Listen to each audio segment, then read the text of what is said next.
Aku hanyalah alat di tangan Tuhan. Dekat salib Yesus berdiri ibunya. Bapak Ibu saudara-saudari pencinta firman Tuhan, panggilan Tuhan pada awalnya sering penuh tanda tanya, tetapi pada akhirnya menjadi indah dan mengagumkan.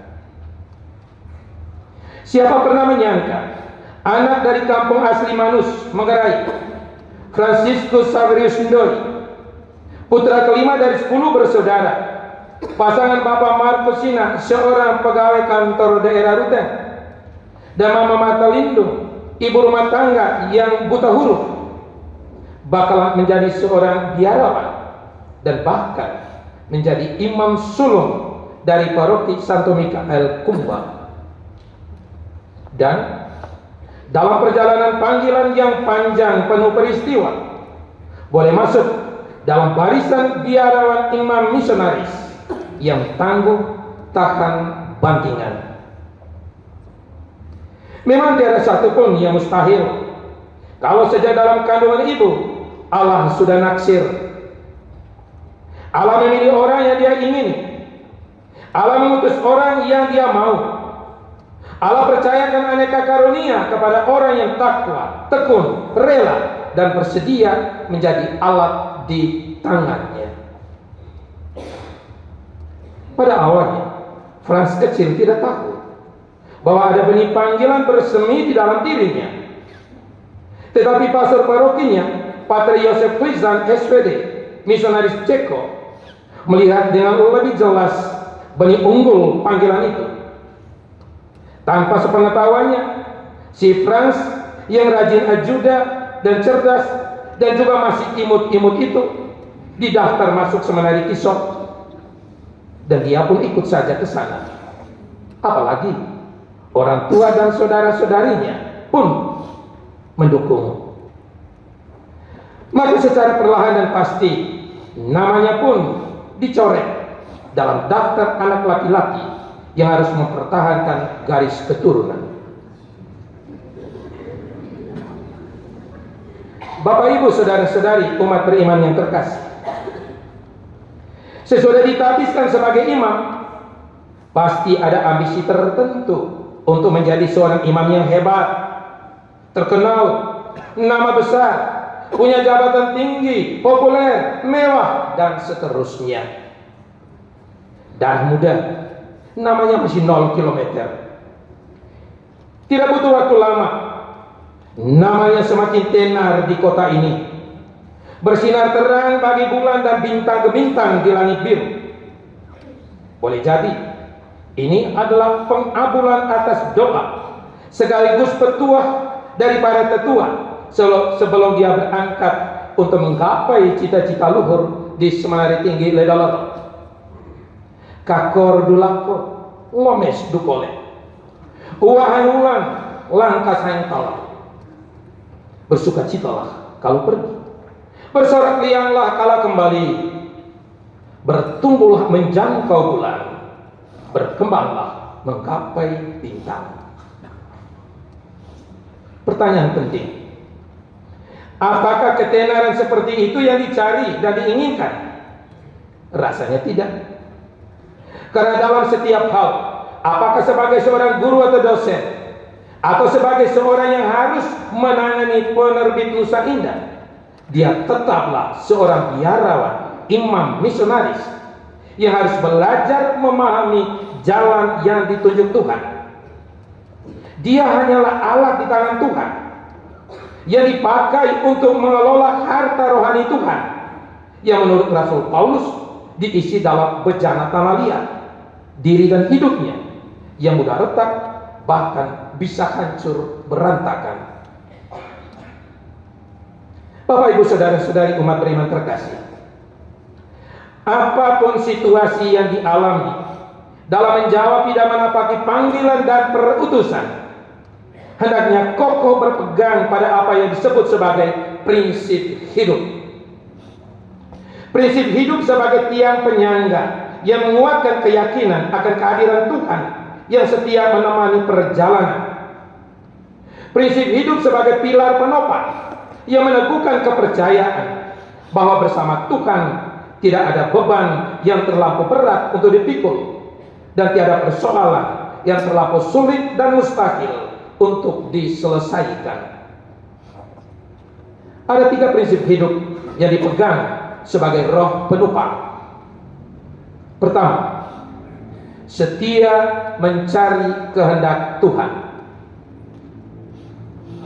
Dalam surat pastoralnya kepada jemaat di Tesalonika, yang pada saat itu sedang berhadapan dengan berbagai ajaran palsu yang sangat menyesatkan, Rasul Paulus dengan sangat tegas menyampaikan bahwa yang harus dicari pertama-tama dalam menunaikan tugas sebagai seorang pewarta Injil adalah keselamatan dalam roh yang menguduskan dan dalam kebenaran.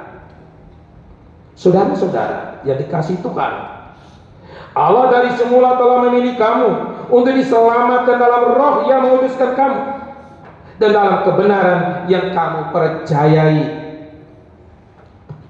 Maka apapun tugas dan jabatan yang dipercayakan, hendaknya digunakan sebagai sarana untuk menghantar sesama menuju jalan keselamatan, bukan untuk mencari pangkat dan kekuasaan. Segala bakat dan kemampuan yang dimiliki hendaknya dipakai untuk menuntun sesama menghayati hidup dalam kekudusan, kebaikan dan kebenaran, bukan untuk mencari keuntungan materi dan popularitas diri. Diakon Frans pun sungguh menyadari tugas yang maha berat sebagai seorang pewarta. Dia teringat akan pertanyaan Yesus sang guru kepada 2 orang pemuda mantan murid Yohanes Pemandi yang berniat mengikuti dia. Apakah yang kamu cari? Pertanyaan ini ternyata sangat menohok sampai ke relung batinnya. Pertanyaan penuh makna ini dipilih sebagai moto hidup imamatnya, dan dia pun bertekad bahwa sebagai seorang pewarta, yang dia cari hanyalah kehendak Tuhan. Yang dilakukan dan dikatakan hanyalah kehendak Tuhan. Rezeki yang diperoleh dan dinikmati hanyalah kehendak Tuhan. Kehendak Tuhan adalah segalanya baginya. Tentu tidak semudah membalikkan telapak tangan. Hal ini butuh kesadaran dan kesabaran, kesetiaan dan perjuangan tanpa henti, karena harus berhadapan dengan aneka bujukan dan godaan untuk melalaikan dan coba-coba main mata dengan kehendak Tuhan. Karena itu, dia harus berpijak pada prinsip kedua, setia melaksanakan kehendak Tuhan. Saudara-saudari, agar tetap tekun setia melaksanakan kehendak Tuhan, kepada para pewarta dan jemaat Tesalonika, Rasul Paulus mengingatkan mereka untuk tetap waspada, tetap berdiri teguh menghadapi kesulitan dan tantangan, cobaan dan ancaman yang datang silih berganti tanpa henti. Mereka harus berpegang pada ajaran-ajaran yang benar. Karena itu Rasul Paulus memberi nasihat. Sebab itu berdirilah teguh dan berpeganglah pada ajaran-ajaran yang kamu terima dari kami, baik secara lisan maupun secara tertulis. Apa yang disampaikan oleh Rasul Paulus sangat disadari oleh Tuan Frans. Tapak-tapak yang harus dijalaninya sebagai seorang imam biarawan misionaris yang tinggal di tempat yang sama biara Santo Yosef mendorongnya untuk memiliki prinsip hidup yang jelas, tegas dan terarah. Karena yang sangat penting baginya adalah agar siapa saja yang menerima pelayanannya, apakah melalui pelayanan sakramen dan sakramentalia, atau dengan memberi pengajaran secara lisan maupun tertulis, memiliki hidup, supaya mereka memiliki hidup. Yohanes bab 10 ayat 10, moto perak imamatnya, yang mengikuti spirit pengorbanan diri dan hidup Yesus sang gembala baik. Memiliki hidup sebagai seorang beriman yang baik dan benar, hidup jujur dan tulus, hidup rukun dan bersaudara, hidup bahagia dan sejahtera. Agar siswa dan mahasiswa khususnya memiliki hidup sebagai orang yang berakhlak dan berbudi, sebagai orang yang berilmu dan beriman. Harus diakui dengan jujur bahwa dalam karya pelayanan agar sesama sungguh memiliki hidup sangatlah sulit. Sebab melayani dan terus melayani dengan hati capek juga, karena harus berhadapan dengan orang yang masa bodoh. Memberi dan terus memberi diri nyonyor juga, karena ada yang membalas dengan tertawa sinis, malah dicap sire, sibuk rewok, atau bahasa politik sekarang cari pencitraan.